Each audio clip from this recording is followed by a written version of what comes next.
جینۍ سره په دفتر کې یعنې په زبردستۍ باندې غلط کار شوی دی یا د جینۍ په خوښه باندې د جینۍ به یعنې لازمي د څه دپاره دوکه کړې وي. راځئ مینوو تاسو موږ سره په دغه ویډیو کې کتلی شئ. د دې ویډیو نه مخکې راول زه تاسو ته دا یادګینه وکړم تاسو کو چېرې زموږ په دې سوپر کلیک چینل کې نوي وئ چینل هم نوي سبسکرایب کړی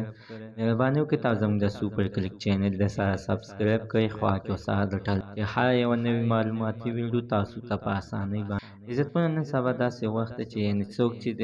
کوم ځای کې چې خلک نوکري کوي یعنې ملازم کې یا د بینک کې وي یا داسې په دوکانونو کې وي نو لازمي عزتمنو د دغه جینۍ یارانې دوستانې ډېره زیاتې وي. خلک ورته ډېر د سخت ډیمانډ کوي خو عزتمنو دا جینۍ هېڅکله چاته لیفټ نشي ورکولی ځکه چې عزتمنو دا چې کله چې مجبوره شي یا ورسره منیجر داسې غلط کار وکړي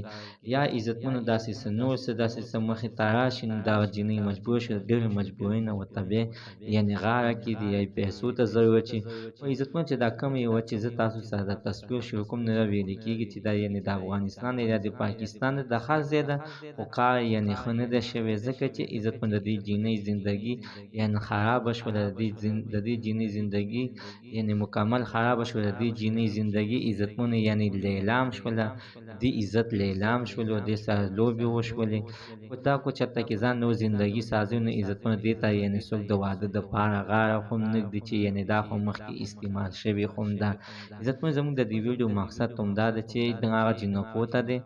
هېڅکله داسې څه غلط کار مه کوئ ځکه چې بیا مو ټوله زندګي خرابوي او بیا هم دغه کسان بیا نشي ساتلی دغه هلکان وي یا جینکي وي یا سړي وي نو دا تاسو یعنې عزتمنو تاسو سره ټایم پاسۍ کوي تاسو استعمالوئ نو کوشش کوئ چې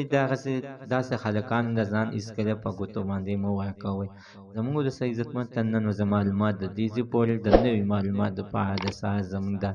سوپر کلیک چینل د سره سبسکرایب کړئ خوا کې سره د ټلۍ نښان ووهئ